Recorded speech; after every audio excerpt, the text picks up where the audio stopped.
Saludo con mucho gusto a la senadora federal de Morena por Guanajuato, Antares Vázquez Alatorre. ¿Cómo le va, senadora? Buenas noches. Hola, Vicente. Hola a todas y a todos. Muy bien, gracias. Acá andamos ya listos para platicar. A ver, ¿qué vamos a platicar hoy, Vicente? Bueno, este tema de los libros, todavía hay mucha gente efectivamente que no entiende. Así es, senadora, déjeme saludar al querido Norman Pearl, miembro de esta familia Sin Censura, analista, columnista. Querido Norman, hasta Querétaro te mando un saludo.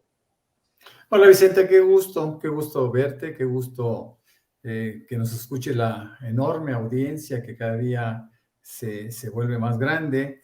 Qué bueno estar de alguna forma en esta mesa con la senadora, con la combativa senadora Antares Vázquez por el estado de Guanajuato y que bueno, pues le hemos seguido siempre su camino con mucha admiración y respeto, mi querido Vicente.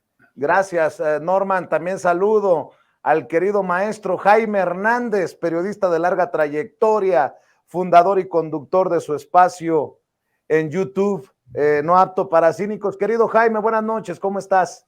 Querido Vicente, ¿cómo estás? Pues aquí sumándome a esta mesa de lujo con la gran senadora Antares Vázquez, a que le mando un gran abrazo, y mi querido Norman Pearl, mi querido y admirado Norman Pearl. Aquí listo para lo que me digan.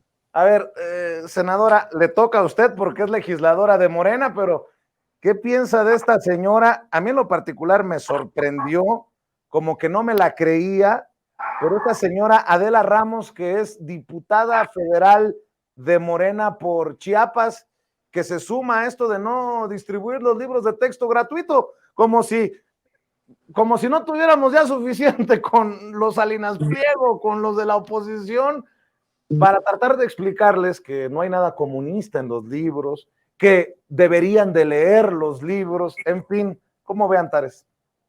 Pues mira, Vicente, hay muchas personas norteadas, muy norteadas porque siguen creyendo en la educación bancaria que tú, yo y todos nosotros recibimos. Siguen pensando, siguen casados con el modelito de tu clase de matemáticas, de español, de tal, de tal, de tal. Siguen pensando que la educación puede existir sin una ideología, pero además no entienden qué rayos es el comunismo, o sea, no saben qué es el comunismo, porque el comunismo ciertamente está muy lejos de aparecer en los libros de texto gratuitos.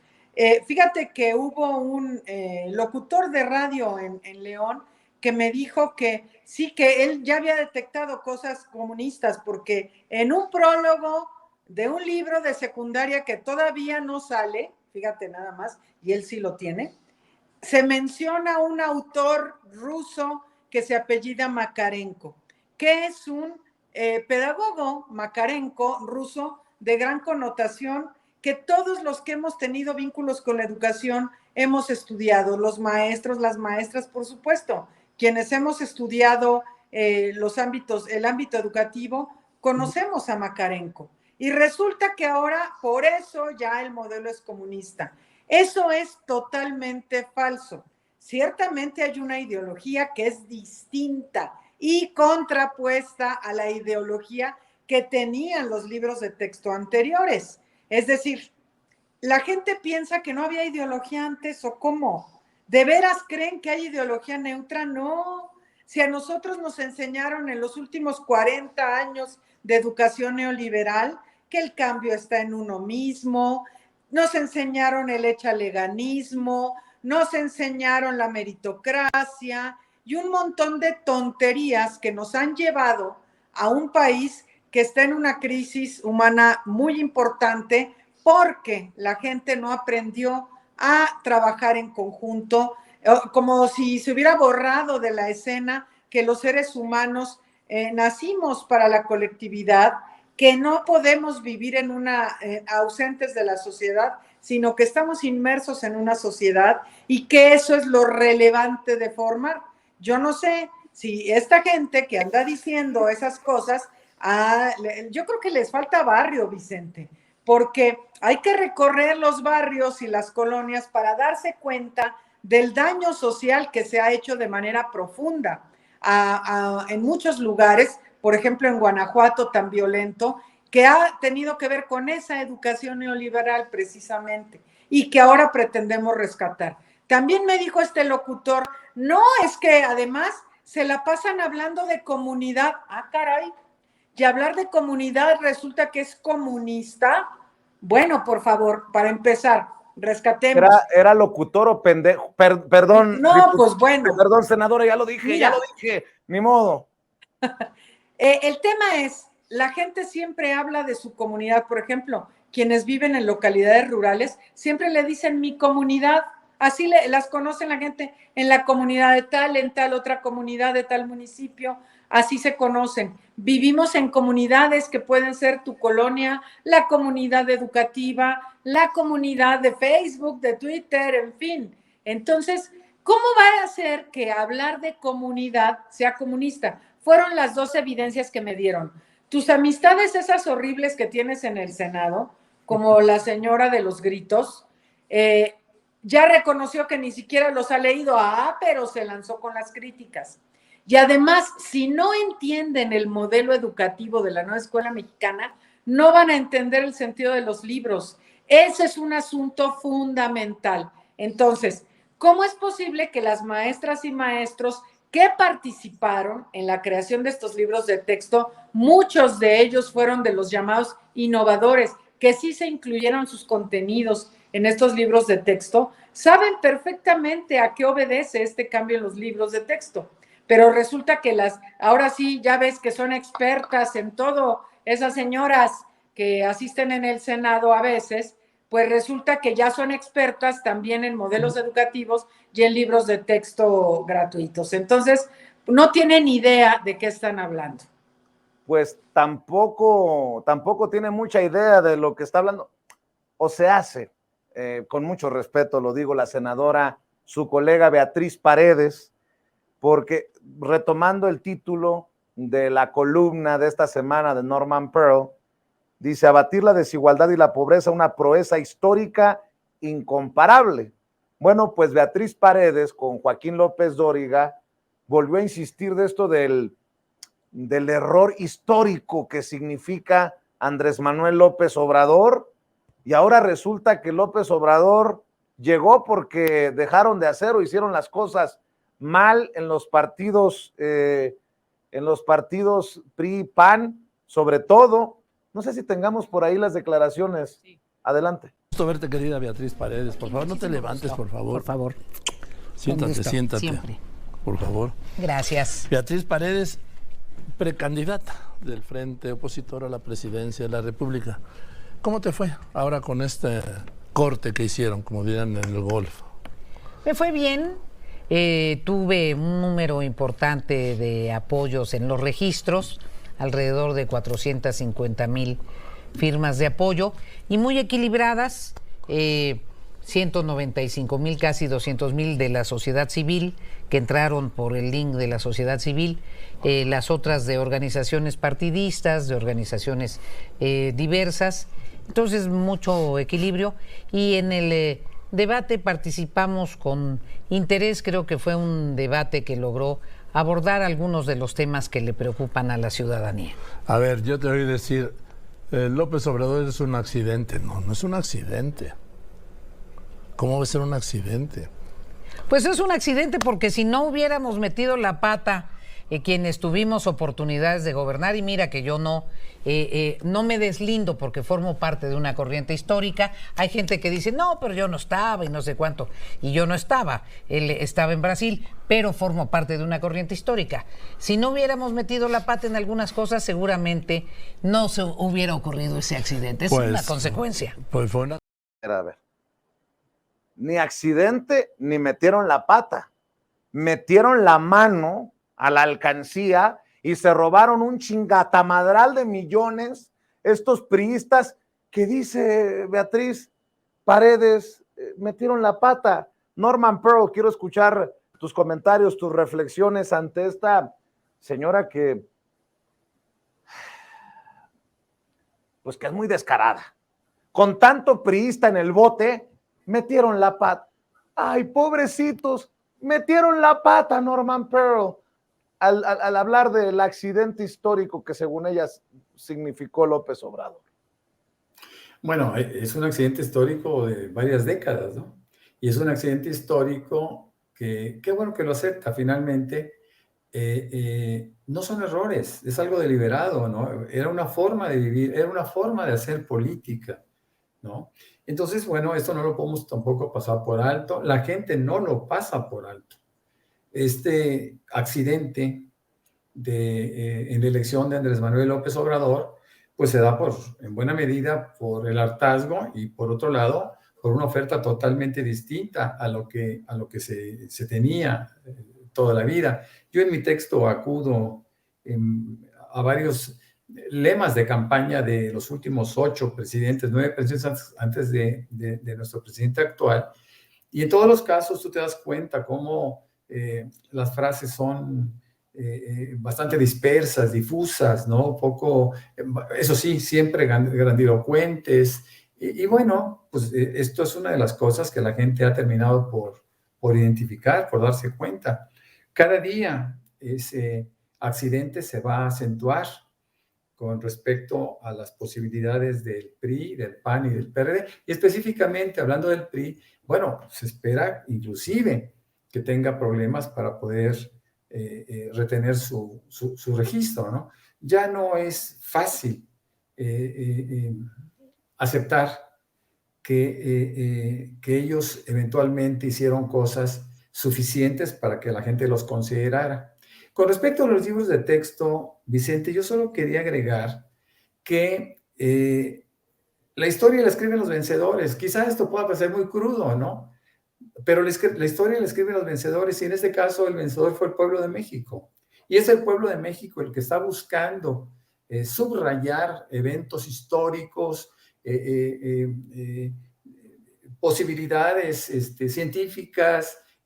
Por ejemplo, con respecto a nuestra historia, pues era muy triste que se pasara por alto las luchas que se tuvieron en el estado de Guerrero, por ejemplo, con Lucio Cabañas, con Genaro Vázquez, en el país, en el norte específicamente, con la Liga 26 de septiembre, que aportaron mucho y muchos de ellos aportaron sus propias vidas.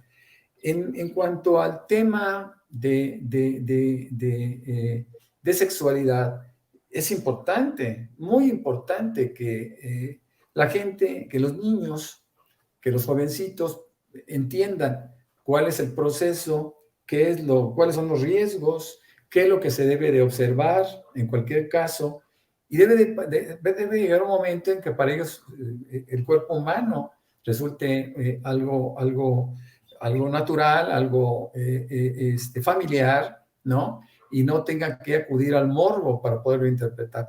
Aquí en el estado de Querétaro había una diputada por el PAN que se oponía, que dijo, yo no voy a aceptar nunca que mis hijos reciban educación sexual, porque la única que puede normar sus conductas soy yo, ¿no? Por supuesto que a mí me da mucha risa. Yo en aquel entonces era representante de Morena en el estado de Querétaro, ante el órgano electoral, y yo le preguntaba, le decía al del PAN, oye, ¿qué es esto, no? ¿Cuál es la riqueza que ustedes atesoran con esta diputada? Y me decía, mira, Norman, lo que sucede es que nosotros pues tenemos que entender que hay mercado para todos y ella tiene su pequeño mercado, ¿no? Entonces, bueno, pues son cosas que son anécdotas que ahora salen a relucir cuando en términos de libros de texto ya todo el mundo es experto. Y como tú bien lo decías, sin haberlo leído jamás, ¿no? Pero bueno, forma parte de todo un discurso de oposición a lo que sea. Y esto no se va a detener. Esto va a seguir con ese porcentaje de gente que le da seguimiento a estos propósitos, como la diputada por el estado de Chiapas, que también seguramente está confundida. De repente, cuando se habla de comunismo o se habla de educación sexual, etcétera, etcétera, pues la gente tiende a confundirse más. Y creo que a esta diputada, pues le falta, no barrio, como diría la senadora, pero sí le falta algo de cultura, ¿no? De cultura específica, y sobre todo vale la pena investigar. Hay que leer, hay que saber qué es exactamente lo que nos están proponiendo. Y no quiero pasar por alto algo que es importante. Cuando yo digo que la historia la escriben los vencedores, también quiero decir que es privativo del Poder Ejecutivo Federal el desarrollo de los programas específicos. Entonces hay que respetar los tiempos de todos, ¿no? El que no respetaba tiempos era Santiago Krill, pero no hay día que no se llegue ni plazo que no se cumpla. Por fin Santiago se va, como en el béisbol. Por cierto, qué chulada el homenaje a Fernando Valenzuela. Retiraron el 34 los Dodgers de Los Ángeles. Mi ejemplo de vida desde niño, Fernando Valenzuela. Una entrevista que espero hacer, que la vida me alcance para eso. Antes de ir con el querido Jaime Hernández, vamos a ver y escuchar precisamente a Santiago Krill, otro de los aspirantes de la oposición, decir que ya dobló las manitas. Estoy pidiendo paralelamente mi licencia como diputado federal y mi renuncia al cargo como presidente de la mesa directiva.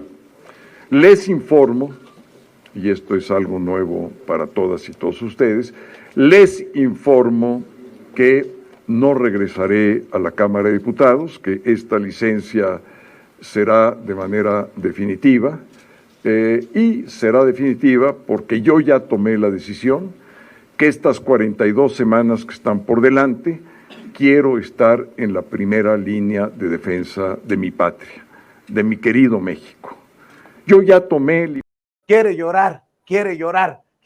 Mi querido Jaime Hernández, ahí hay varios temas sobre la mesa, sírvase, maestro.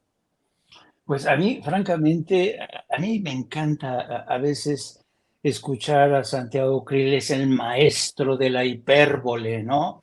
Es teatral.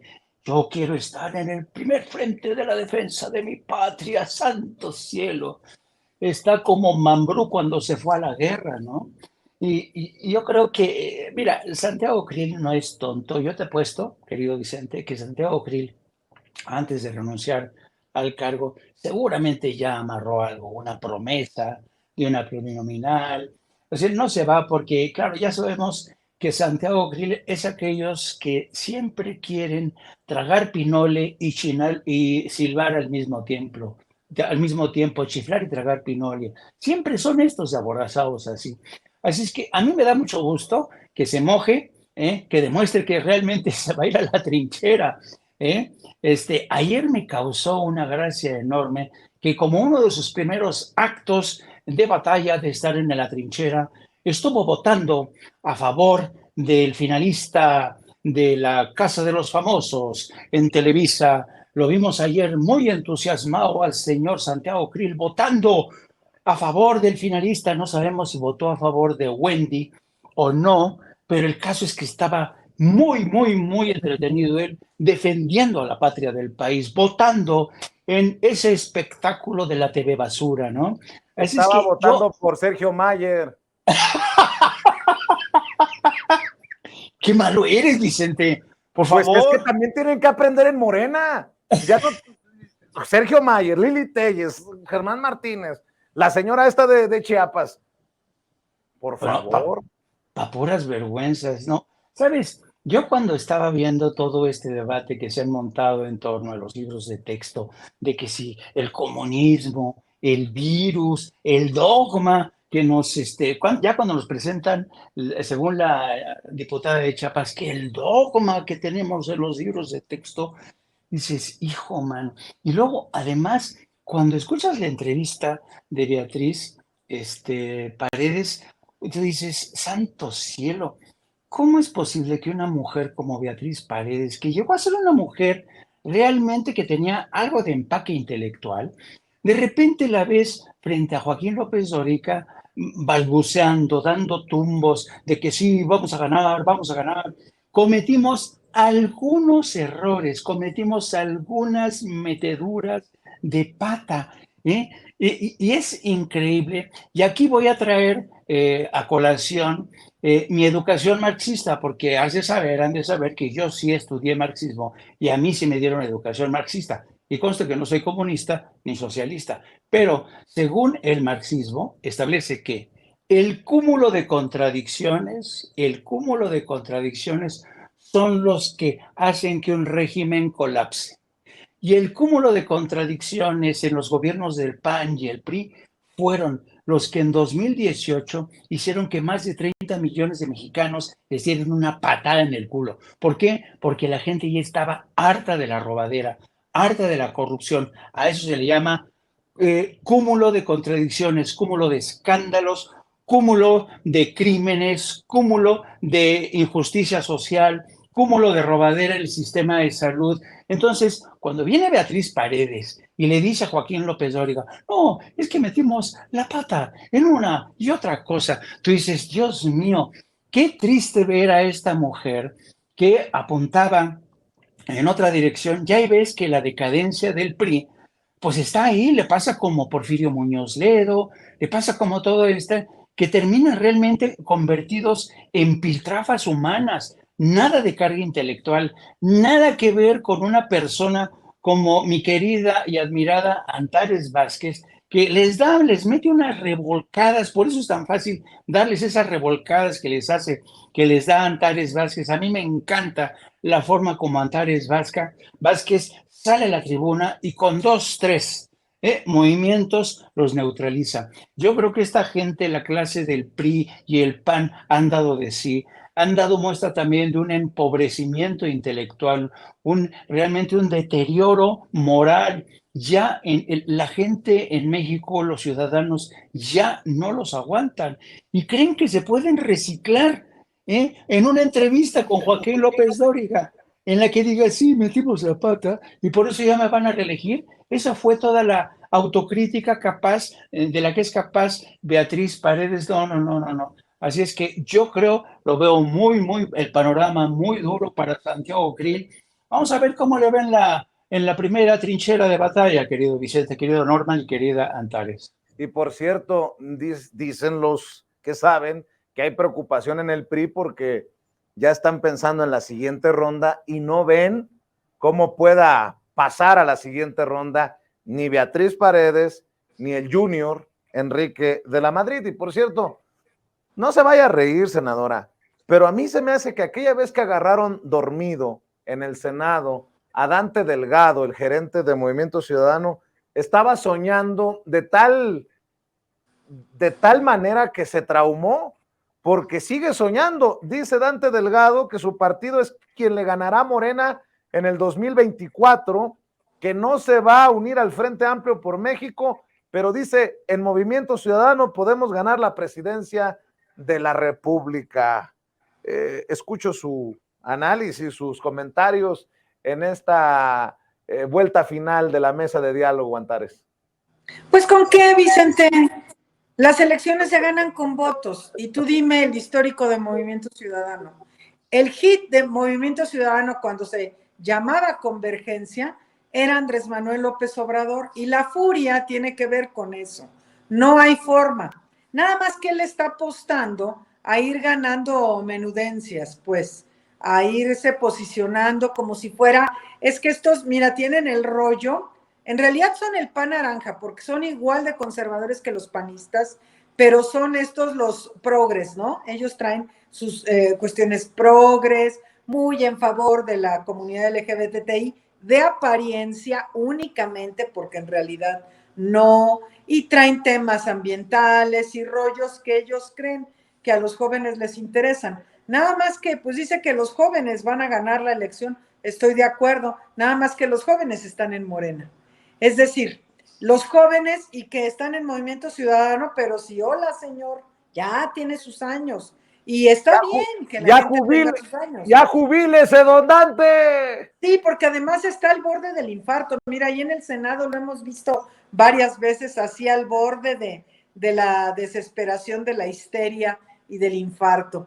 Es muy claro, por ejemplo, lo que están mencionando, ¿no? Que agradezco mucho las palabras en mi favor, pero algo que es muy importante es las contradicciones. Santiago Krill es un pobre hombre, efectivamente debió ser actor por las lágrimas de cocodrilo y esas cosas de gran vehemencia, cuando ahora piensa que López Obrador debe contestarle a él todas sus bravatas así machirulas, ¿no?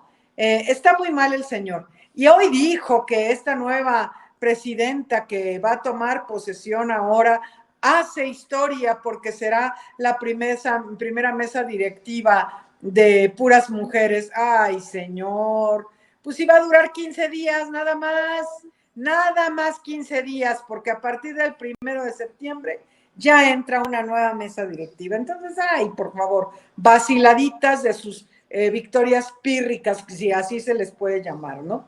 Están perdidos, todos están diciendo que le van a ganar a Morena. No entiendo cómo, o sea, no hay manera de cómo, porque, a ver, no es nada más las metiditas de pata, sino todo el modelo neoliberal mezclado con corrupción. Es el neoliberalismo puro, rapaz, patético, mezclado con la corrupción profunda en la que se metieron. No fueron metiditas de patas, fue todo un sistema que organizaron en beneficio de una oligarquía rapaz y en contra de todo el pueblo. El pueblo se hartó de ellos, sí se hartó de ellos, pero además no es un accidente López Obrador, nomás porque ahí estaba. Oyeron durante años a López Obrador hablar de diferentes cosas que hoy han sucedido ya, del proyecto de nación que conocimos desde 2005, cuando andábamos en las fechas del desafuero. Desde entonces él dio a conocer el proyecto de nación, que lo escribió en un libro, ¿no? Y de ahí siguió adelante. Y entonces la gente sabía que había esperanza, y la esperanza movilizó 30 millones de votos. No es nada más el hartazgo. El hartazgo, ¿sabes lo que hace, Vicente? Es aniquila el voto. La gente dice, no, pues si no tenemos esperanza, pues ya ni hay que votar, porque de todos modos todos son iguales y de todos modos van a ganar los mismos. Esa es la desesperanza. La esperanza fue lo que movió un voto de más de 30 millones de almas que decidieron confiar en un proyecto que además hoy se mantienen esas 30 millones de almas de este lado de la transformación, porque la gente ha visto que sí está ocurriendo, ha visto cómo se va avanzando en el país. La aprobación del presidente es impresionante, a pesar de toda la guerra sucia a la que ha sido sujeto él y todos los que trabajamos en esta cuarta transformación. Entonces, no. Ellos hablan de cosas, mira, me da risa porque la señora López Rabadán no tiene ni idea de educación. Beatriz Paredes sí sabe, le entiende, pero se hace que la Virgen le habla. Se hace que la Virgen le habla porque es lo que le conviene para sus propósitos grilleros de decir que van a ganar. Mira, si es patética la oposición en su conjunto, el PRI, a ver, dime la debacle del PRI. Bueno, ya ni ellos se aguantan, ya ni ellos, los clásicos, ya ni quieren estar en el PRI. Es un renunciadero de monitos y bueno, allá andan haciendo todos sus shows. Y luego da mucha risa este bloque, que es un supuesto bloque, están bien unidos y bien fuertes, pero todo el día se divorcian y se vuelven a juntar, y los que se van yendo van diciendo que es que son bien corruptos, pero allí siguen, y es que todos los dados están cargados, pero allí siguen. Y entonces Santiago Krill, ¿qué va a decir cuando impongan a Xochitl Gálvez? Ah, es que la impusieron, pero yo aquí sigo. Entonces son una serie de tonterías que ni modo que la gente no vea. La gente está viendo que ese supuesto Frente Amplio es un desastre, que están en una debacle que ellos se han procurado paso a paso muy bien. Frente Amplio, nombre, cueva de impresentables, y digan que lo dije yo. Mi querido Norman Pearl, hablando de esperanza y de, por cierto, el presidente hizo una reflexión muy interesante del caso Argentina con Javier Milei, este ultraderechista, populista de ultraderecha, hay que decirlo así, adorador de Trump, entre otras cosas, entre otras chuladas. Dice el presidente, allá fue el tema económico y el zigzagueo, dijo el presidente, haciendo referencia a Alberto Fernández, quien es su amigo. Acá en México hay esperanza. Tú hablas en tu columna, y me gustaría que abundaras, querido Norman, de abatir la desigualdad y la pobreza, que de acuerdo a los números es lo que precisamente está haciendo el gobierno del presidente Andrés Manuel López Obrador con el lema de primero los pobres, el lema llevado a las acciones que dan resultados, algo así, mi querido Norman. Claro que sí, fíjate que esa frase de por el bien de todos, primero los pobres, pues tiene una justificación inclusive hasta de mercado económico, ¿no? Yo lo digo en mi columna, que realmente los países que buscan la redistribución de los ingresos, pues tienen una circunstancia totalmente diferente, ¿no? Es bastante más ventajosa para la población y sobre todo, insisto, hay mucho mayor equilibrio. El presidente López Obrador, cuando plantea la posibilidad de los programas sociales, no está emulando a nadie, simplemente estos programas existen desde la Segunda Guerra Mundial y nosotros vemos en los países del Báltico que han adoptado programas sociales muy serios, pues finalmente tienen la calidad de vida más importante en el mundo, ¿no? No es fácil que alguien les pueda rivalizar, ¿no? Es claro que los programas sociales han trabajado de una forma muy objetiva. Para mí es preocupante y me hago preguntas el por qué Coneval publica cada 2 años. ¿No? Yo hubiera querido que fuera cada año para ir viendo el desarrollo. Nosotros vemos que de 2018 a 2020 fue un impasse, fue un proceso, hubo un boicot muy fuerte. Iniciaba la cuarta transformación con su proceso y se empezaban a implementar los programas sociales. Ya hay bastante mayor madurez de 2020 a 2022, independientemente de que tuvimos una pandemia terrible, ¿no? Que arrasó al mundo, que creó conflictos muy graves y que alteró sensiblemente los mecanismos económicos. Pues aún así, de 2020 a 2022, es cuando se da esta disminución sensible de pobres, ¿no? Yo hablo de 9 millones de pobres en una comparativa específica, pero si hablamos de 2018 a 2022, se tiene esa disminución de 5 millones a la que alude el presidente. También siento que me hubiera gustado que en 2024 supiéramos algo de lo que pasó en 2023 y antes de que se fuera el presidente nos enteráramos un poquito más del impacto de los programas sociales que han seguido creciendo, ¿no? Yo siento que la disminución de la pobreza en nuestro país, inclusive de la pobreza extrema, se irá agudizando, se irá fortaleciendo de tal manera que México será cada día un país más justo, ¿no? En términos de igualdad o de desigualdad, que es otro de los problemas graves que el mundo enfrenta, pues México no ha sido la excepción, ¿no? La desigualdad a la cual nos sometieron los diversos gobiernos priistas y después prianistas, pues nos encuentran en una condición compleja porque, por ejemplo, con Felipe Calderón eran 35, 36 veces mayor el ingreso en términos salariales de un rico con respecto a un pobre. Fue bajando con el gobierno de Peña Nieto y en el gobierno del presidente López Obrador tenemos una relación de 15-1. Esto es notable, eso es importantísimo, por eso yo en el artículo quise hacer notar lo extraordinario de este resultado, de esta conclusión, ¿no? Creo que se rompen las expectativas de muchos, inclusive de la ultraderecha mexicana que abunda, y esto ejemplifica el valor de un propósito. El presidente López Obrador llega al gobierno de México justamente con esa frase.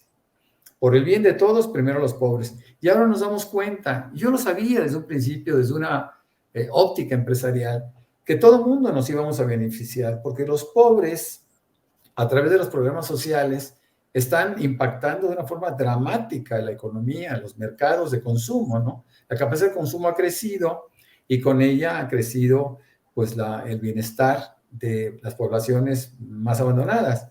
Me parece que es una forma muy clara, muy contundente de demostrar las decisiones que se han tomado han sido positivas y han beneficiado al pueblo de México, que es finalmente el propósito básico del presidente de la República y de esta cuarta transformación a la cual acompaña tanta gente tan interesante como la misma senadora Antares Vázquez, que ha defendido todos los proyectos.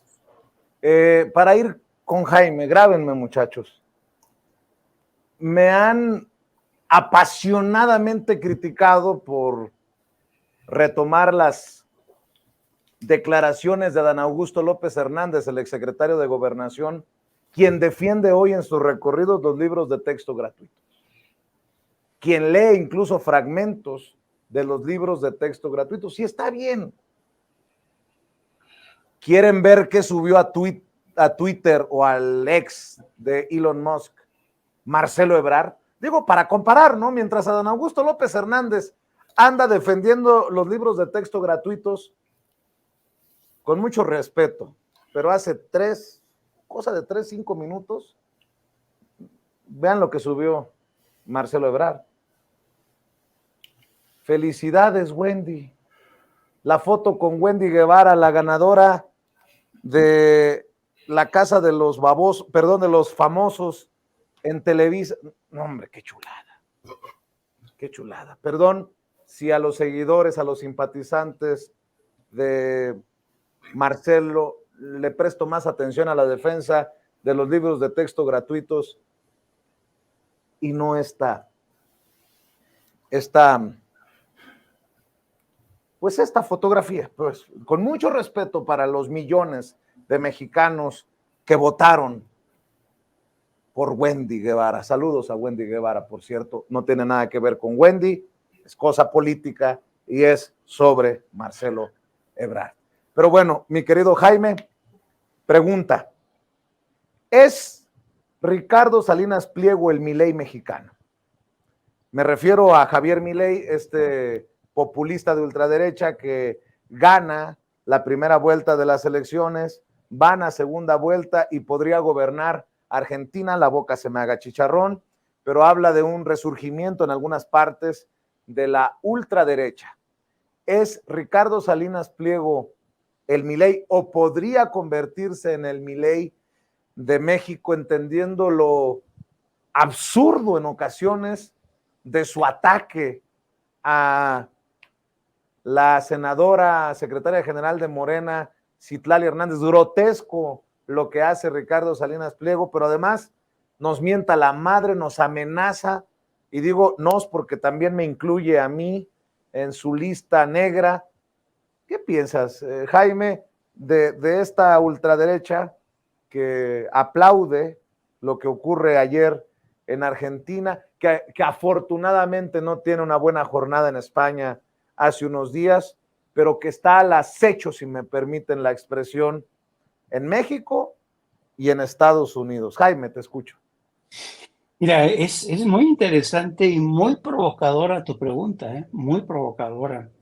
Y te voy a tratar de contestar de la siguiente manera. Mira, se ha hablado mucho de la economía moral en México.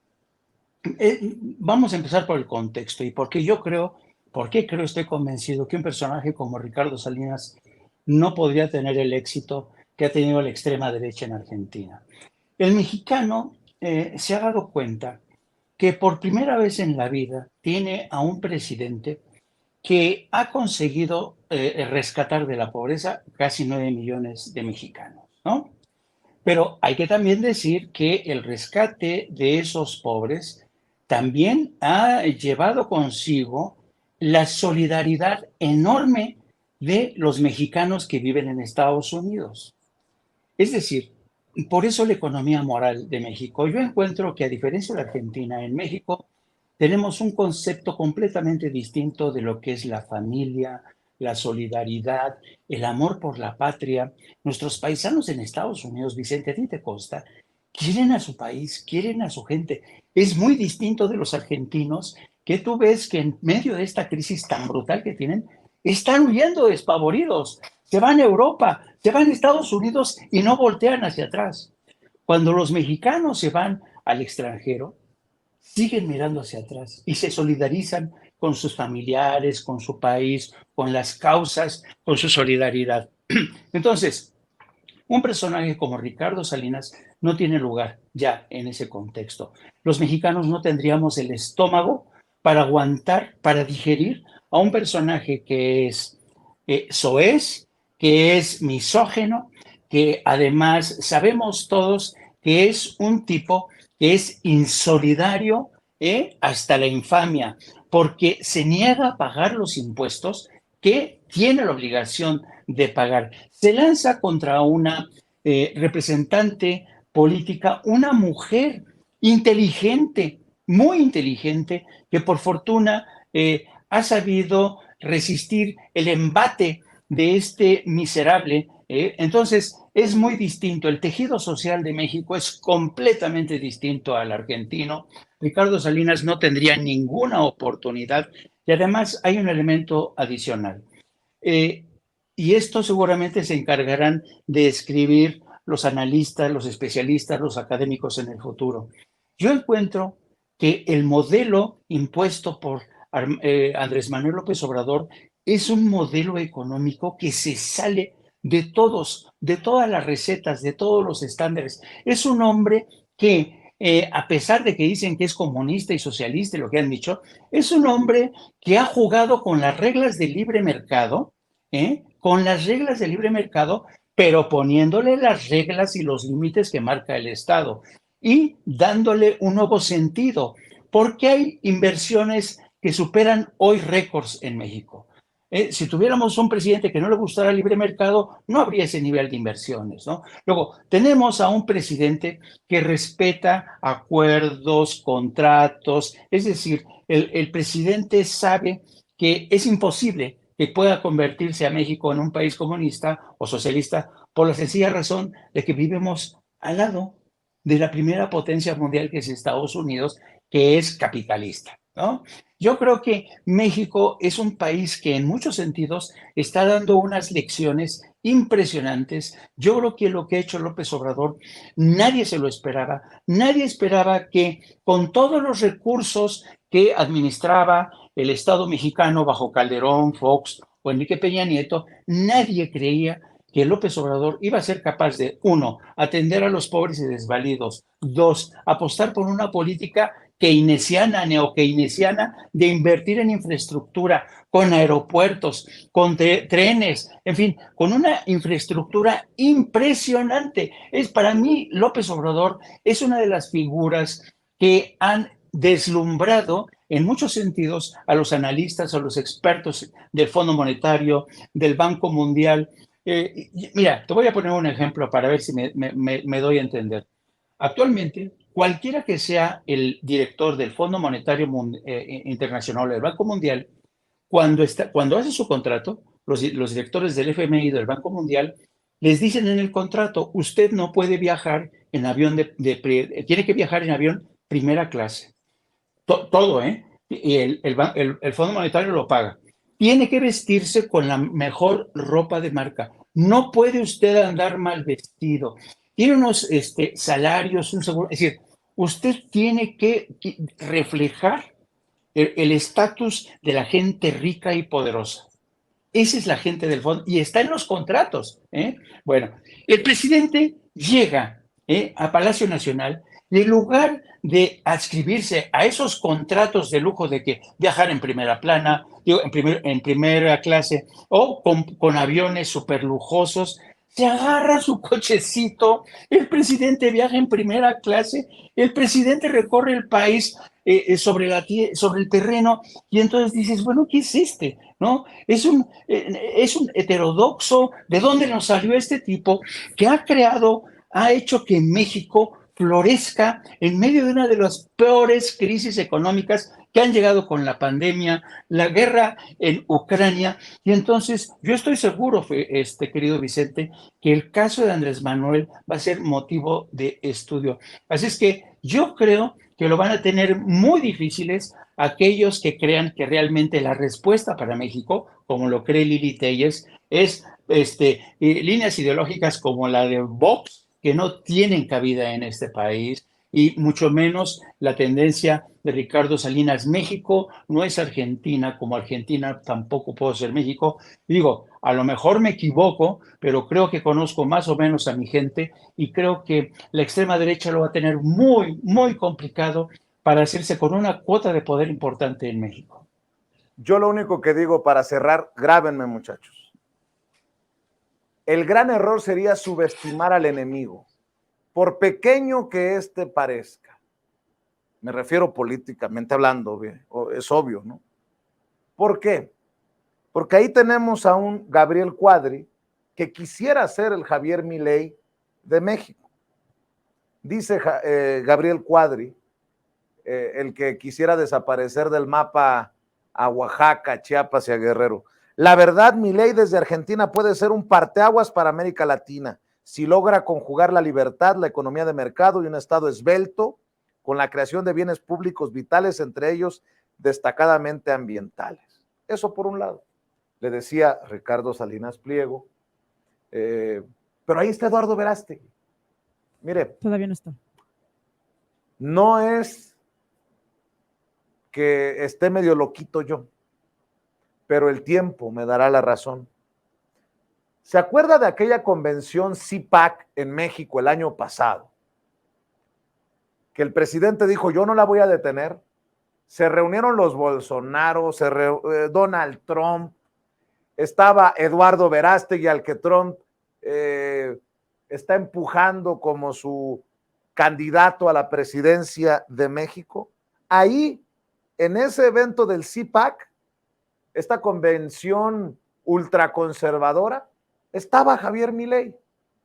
Hay fotografías que pueden comprobar mis dichos. Hay una sobre todo, no sé si la tengas, Sigrid, esta. Ahí está, Eduardo Verástegui, Javier Milei, en México. Por eso digo que lo peor que se puede hacer en nuestro país, a pesar de un análisis que comparto con el maestro Jaime Hernández, es subestimar al rival. No está por demás recordar cuando Panamá nos ganó en el Azteca, ya que estaba poniendo la camisetita de fútbol ahí Eduardo Verástegui con Javier Milei. Al final, es solo mi opinión y es punto y aparte. Querido Jaime, ¿por qué no cerramos invitando a la audiencia de Sin Censura a tus trincheras, maestro, por favor? Gracias, Vicente, por tu generosidad. Sí, les pido que me sigan a través de mis redes sociales, @JaimeJourno en Twitter, y también síganme todos los días de lunes a viernes a partir de las 14 horas en No Apto para Cínicos. Te mando un abrazo a ti, a Norman Pell y a la querida senadora Antares Vázquez. Así es, en YouTube, No Apto para Cínicos, el canal que fundó y que conduce el maestro Jaime Hernández. Querido Norman Pearl, ¿por qué no cerramos también invitando a la audiencia para que te lea, para que te busque, para que te siga? Claro que sí, con mucho gusto. Ahí me encuentran como Norman F. Pearl, ahí lo pueden leer, tanto en Twitter como en Facebook. Y escribo una columna, una antigua columna que se llama Poder Popular, en diferentes portales. En este caso son La Lupa MX, Los Reporteros MX y Reporte 32 MX. Un gusto haber compartido este espacio contigo, Vicente, por supuesto con la senadora combativa, senadora Antares Vázquez, y el maestro Jaime Hernández. Yo te mando otro abrazo, mi querido Norman. Sigan a Norman Pearl, lean a Norman Pearl, apoyen a Norman Pearl. ¿Y qué decir de la senadora Antares Vázquez Alatorre? Yo insisto, yo escucho desde allá, desde Guanajuato, aspirante a la gubernatura de Guanajuato, todavía un Guanajuato gobernado por el PAN. Mi querida Antares, hay que seguirte en redes. ¿Por qué no cerramos, senadora, invitando a la audiencia a tus trincheras? Muchas gracias, Vicente. Pues sí, muchas gracias. Y por favor, síganme en Twitter, @AntaresVazala, igual que en TikTok, en Facebook y en Instagram como Antares Vázquez Alatorre. Un gran gusto compartir con Jaime y con Norman esta mesa, y contigo, por supuesto, Vicente. Gracias por el espacio, por toda la familia Sin Censura. Ahí platicábamos con Cecilia al principio, que ya necesitamos verla también, que salga en la tele, ahí sí. Entonces, pero muchísimas gracias, y gracias a todos los que nos ven, que son muchísimas personas. Sobre todo un saludo especial a los paisanos allá en el norte, como le dice mi gente de Guanajuato, que su familia está en el norte, y eso quiere decir que están en Estados Unidos y que efectivamente han sido gente solidaria, gente que ayuda además siempre a sus familias y que están viendo siempre por ellos. Un gran saludo. Gracias, Antares, gracias, Norman, gracias, Jaime. Qué buena mesa la que nos hemos aventado aquí en Sin Censura Nocturno.